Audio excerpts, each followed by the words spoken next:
এ plus পাওয়া বন্ধুটা যখন পড়াশোনা করে চাকরি খুঁজবে, ঠিক সে সময় এসএসসি ফেল বিদেশ ফেরত বন্ধুটা দুটা বাড়ির মালিক, গাড়ির মালিক, নারীর মালিক হয়ে গেল। সফলতা বদলে গেল। সফলতা হচ্ছে ক্ষণস্থায়ী এক সুখ অনুভূতির নাম। ধরুন গতকালকে যে ছেলেটা এসএসসিতে খুব ভালো রেজাল্ট করলো, গোল্ডেন পেল, এ প্লাস পেল, আর আরেকজন সে খুব ভালো রেজাল্ট করলো না, আমরা ধরে নিচ্ছি যে সে ব্যর্থ। কিন্তু এইচএসসিতে গিয়ে যে খারাপ করলো আজকে, সে ভালো রেজাল্ট করে বসলো, আবার যে ভালো করলো সে আবার খারাপ করে বসলো। সফলতা বদলে গেল। আবার ধরুন যে এসএসসি কিংবা এইচএসসিতে ভালো রেজাল্ট করলো না, সে আবার ইউনিভার্সিটিতে গিয়ে ভালো ইউনিভার্সিটি পেয়ে গেল। আর যে খুব ভালো এ প্লাস কিংবা গোল্ডেন পেল, সে কোথাও পেল না। সাময়িকভাবে আমরা ধরে নিতে পারি সে ব্যর্থ। আবার ধরুন পাবলিক ইউনিভার্সিটিতে সে চান্স পাওয়ার পরেও, সে ভালো পড়াশোনা করেও সে ভালো চাকরি পেল না, আর সে ন্যাশনালে পড়েও বিসিএস ক্যাডার হয়ে গেল। সফলতা বদলে গেল। ঠিক এমনিভাবে আমাদের জীবনে প্রতিটি মুহূর্ত সফলতা বদলায়।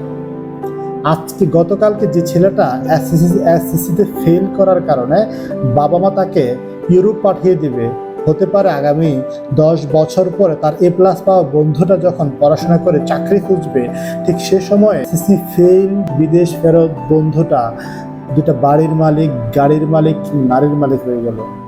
সফলতা বদলে গেল। সুতরাং সফলতা কখনোই চিরস্থায়ী নয়।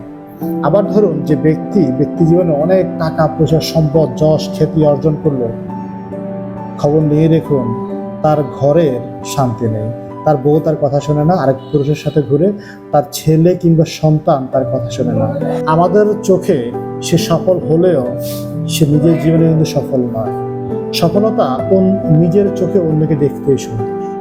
নিজের চোখে অন্যকে সবসময় সফল বলে মনে হয়, কিন্তু ব্যক্তি জীবনে প্রতিটি মানুষ জানে সে ঠিক কতটুকু সফল। সুতরাং আপনার চোখে অন্য সফল, আরেকজন চোখে আরেকজন সফল। আর সফলতা মানেই ক্ষণস্থায়ী এক সুখ অনুভূতির নাম। এটা কখনোই চিরস্থায়ী নয়। সফলতা যে কোনো সময় আসবে, এটা নিয়ে কখনো অহংকার করতে নেই।